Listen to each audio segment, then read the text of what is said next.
Hi, everybody. Happy Monday. I hope you had a great weekend. I hope if you're a football fan that your team won, although some of mine didn't win. So I hope you were, I hope you were luckier than I was. So I had this big kind of epiphany yesterday and I thought, man, if this spoke to me, I bet it would speak to somebody else. So I wanted to come to you today and kind of share my thoughts. But before I did that, I wanted to give a big shout out to my child. He's such a great kid and he's willing to do anything. And he's certainly a chip off of the old block. I can't tell you the number of times that we did fundraisers and Mike would always say anything for the women. And so it wasn't uncommon that you would find Michael in a dress and a wig or heels or whatever it was that I could find. He wore pantyhose once because that's what I needed him to do. And my son, God love him, he's much like his dad, anything for the women. And so I had a wig that I needed to cut for a lady that was out of town. Her email was just so heartfelt and how she just wanted to feel girly again. She just didn't want to feel like a marshmallow anymore. And I didn't think about that, but I imagine if you're bald, you probably do feel like a marshmallow. And so I was telling my son, and it's hard to cut a wig on a styrofoam head because you can't gauge the shoulders and the nose doesn't necessarily protrude. And so my son, being his father's son, he offered to sit last night for me with the wig on, this long wig, so that I could cut it short to his shoulders, and feather out the bangs the way that I needed to, so that we could send this off to a woman today that was going through ovarian cancer. So, you are an example to your child. No matter how old they are, they're always watching. Mike and I were told years ago that your child is an open book and you're the one that fills the pages. And I saw a prime example of that last night when I was talking with Seth and this 18-year-old kid that had this long wig on, and he made a pretty girl. They said they wanted to name him. I sent it to the moms in my mom group and I said, what do you think? And they said, well, first of all, the one mom wanted to know if he was single.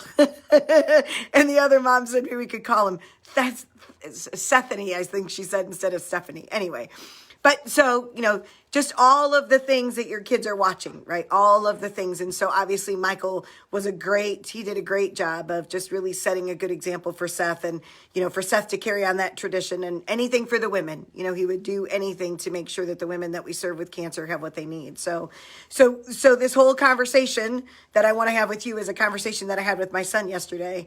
And just really interesting when you dive into what are you really afraid of? And so last week was kind of a tough week for me. It was pretty stressful. I had all of my oncology visits. That was my yearly update. So they did blood work and they did a CAT scan. And Thursday of last week, I had to go in and meet my oncologist. And I started to think about that. I was sick to my stomach. I went by myself.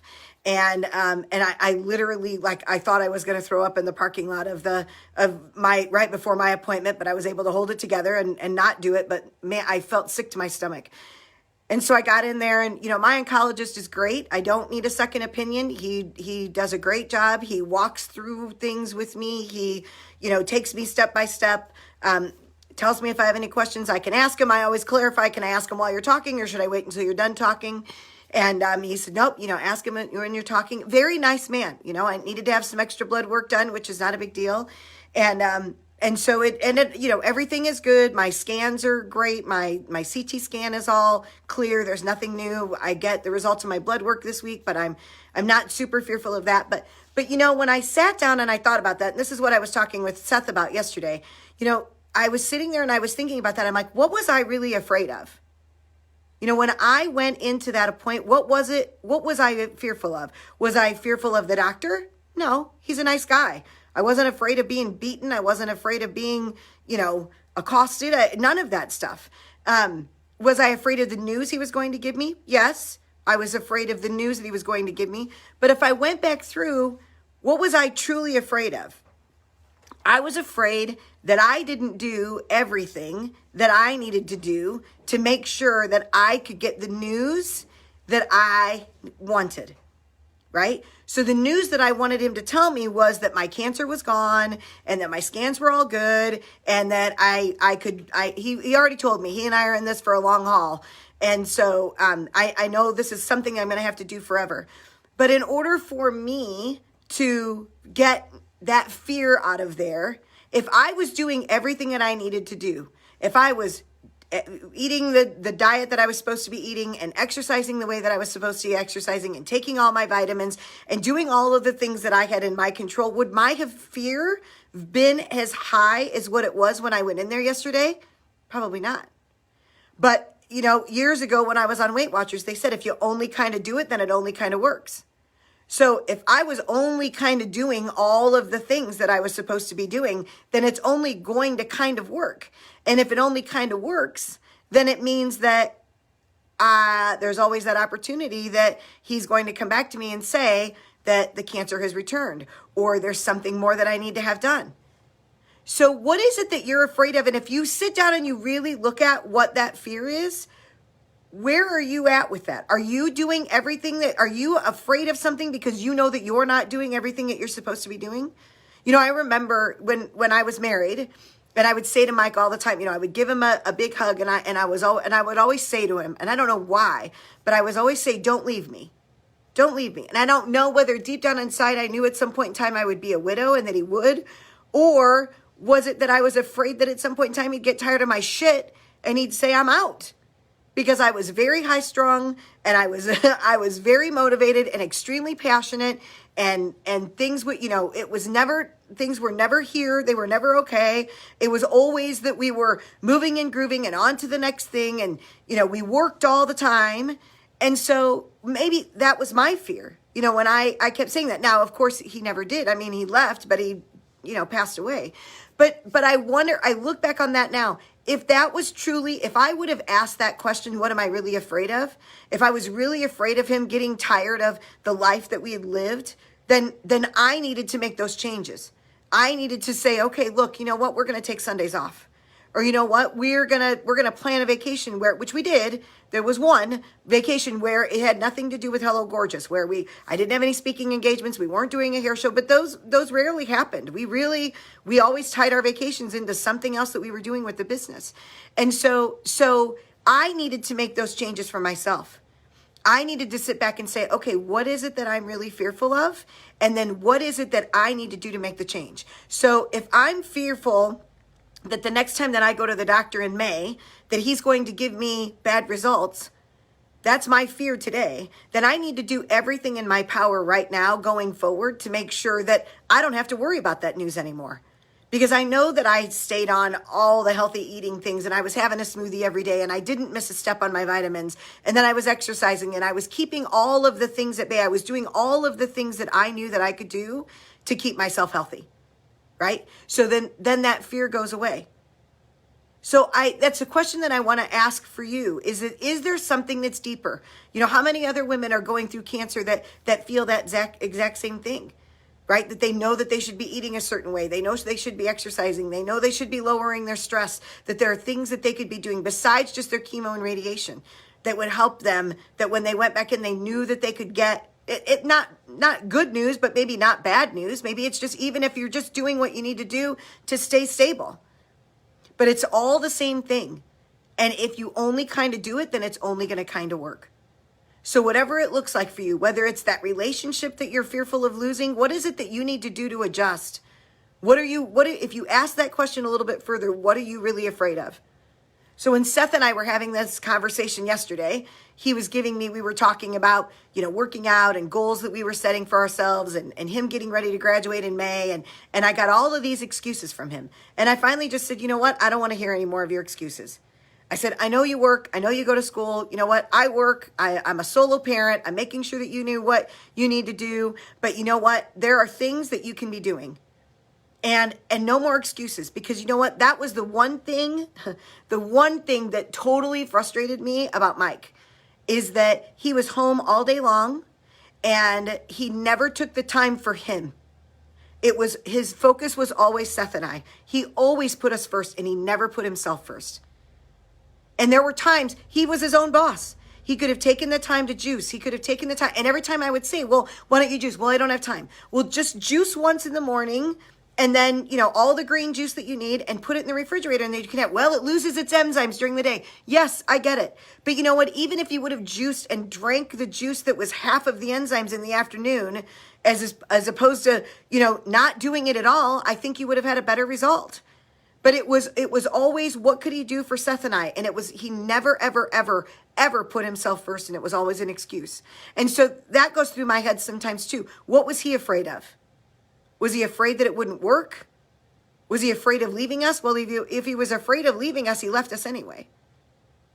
And so I don't want you to get caught into that trap of not doing the things that you can do. Stop making those excuses, whatever they are. Because if you tell yourself you can and you tell yourself you can't, you're right. No matter what it is that you tell yourself. So you want to make sure that you tell yourself you can. You want to make sure that you can tell yourself that you're doing everything in your power.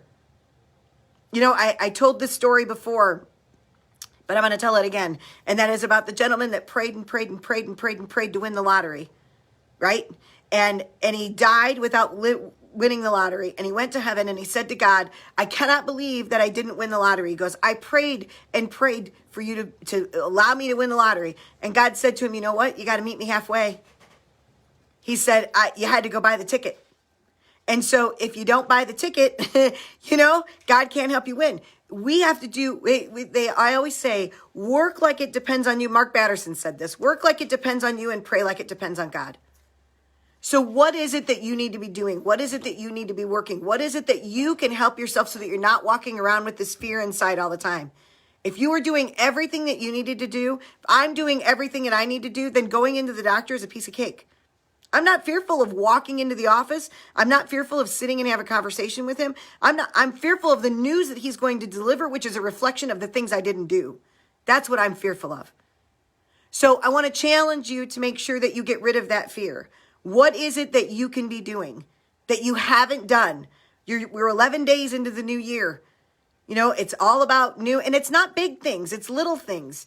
It's just, they call it compound effect, right? It's not the big changes. It's the small shifts that you do consistently, whether it's committing to doing 30 minutes of exercising a day or committing to just one Coke a day until you can completely eliminate all the Coke, if that's what your poison is, or alcohol, whatever that is. But know that when you go wherever you need to go, that if it's a doctor's office, if it's into a new marriage, if it's into a relationship, it's saving a marriage that you're trying to save, and even if that marriage ends, you know in your heart of hearts that you did everything that you possibly could. That you did everything you could in order to make sure that relationship could stay together. And if that relationship ended anyway, then in your heart, you knew that you did okay. That is the one thing about Mike passing away. I have no regrets. I did everything, I followed all of the doctor's orders. We did everything that we could. We flew him down to Indianapolis. They did every life-saving measure on him that they can. And it just got to the point where it truly was in God's hands and it wasn't his time for a miracle. So I have to believe that it was exactly what it was. His story ended exactly the way that it was supposed to end. But I don't have any regrets because I literally gave everything. We did everything that we needed to do. So that's my challenge for you today. Are you doing everything that you need to do in order to get the outcome that you're wanting? Because I know that that's my new commitment. I never want that fear again. I never want that fear of walking into that oncology office worried about the news that he's going to deliver to me. Because I know that on my end, I did everything I needed to do. I took all the vitamins. I ate the way I was supposed to eat. I drank all the water. I did everything that I was supposed to do on my end. And so I never, ever, ever want to walk in with that fear again. And I hope that you feel the same way. So dive down deep, find out what it is that you are actually fearful of, and then see what steps that you can take to get rid of that fear. Whether it's writing down everything, whatever it is. And Anthony Robbins has a great saying, and I live by that every day, and that is that you can't be grateful and fearful at the same time. So walk into every day and walk into every situation with a grateful heart and know that you've done everything that you could do in your power to get the outcome that you want to have on whatever situation it is.